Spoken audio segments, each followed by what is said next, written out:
Здравствуйте! Сейчас эфир нашего телеканала продолжит брифинг оперативного штаба Якутии по противодействию коронавирусу. Узнаем о текущей эпидобстановке в регионе на 28 июля. Арсен Сергеевич, здравствуйте. О текущей эпидемиологической ситуации в нашей республике. Добрый день. У нас за последние сутки 49 новых случаев коронавирусной инфекции зафиксированы у жителей республики. Из них 39 – это город Якутск. И по несколько случаев в Мирнинском, Ленском, Мегино-Кангаласском, Улусах. Ситуация вот у нас, еще раз хочу подчеркнуть, остается за последний месяц уже практически стабильной. От 40 до 50, там, чуть больше заболевших каждый день. При этом основная часть по городу Якутску. Ну и, конечно же, нас вот беспокоит достаточно большое количество заболевших последние недели в Мирном, в Нерюнгри. Есть у нас локальные случаи по ряду районов.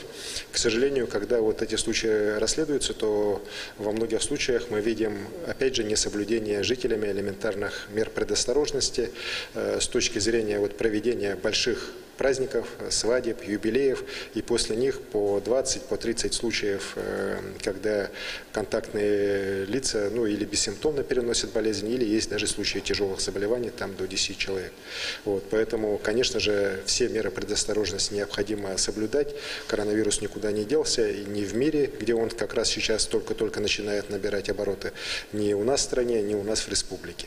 К сожалению, вот еще раз хочу сказать, что вот несоблюдение элементарных мер предосторожности, я говорю не только о ношении масок, но и даже вот мытье рук, дезинфекция помещений, избегание скоплений людей, невыход на работу при малейших признаках ОРВИ, вот это несоблюдение этих правил приводит вот к тому, что коронавирус у нас не уменьшается, а все равно вот на каком-то определенном уровне он остается. Поэтому здесь, конечно же, и оперативным штабам на местах, и руководителям предприятий, да и в целом жителям республики, конечно, надо еще раз под самоограничениями, скажем так, да, достаточно серьезно работать. Поэтому мы надеемся, что все-таки ситуация начнет постепенно улучшаться. Хотя мы не исключаем таких локальных скачков, но таких вот, как были раньше, когда там у нас сотни и больше людей заболевало, конечно, такого уже не будет, мы очень на это надеемся.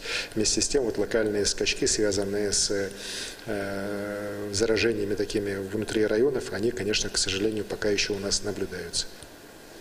Спасибо. Спасибо большое.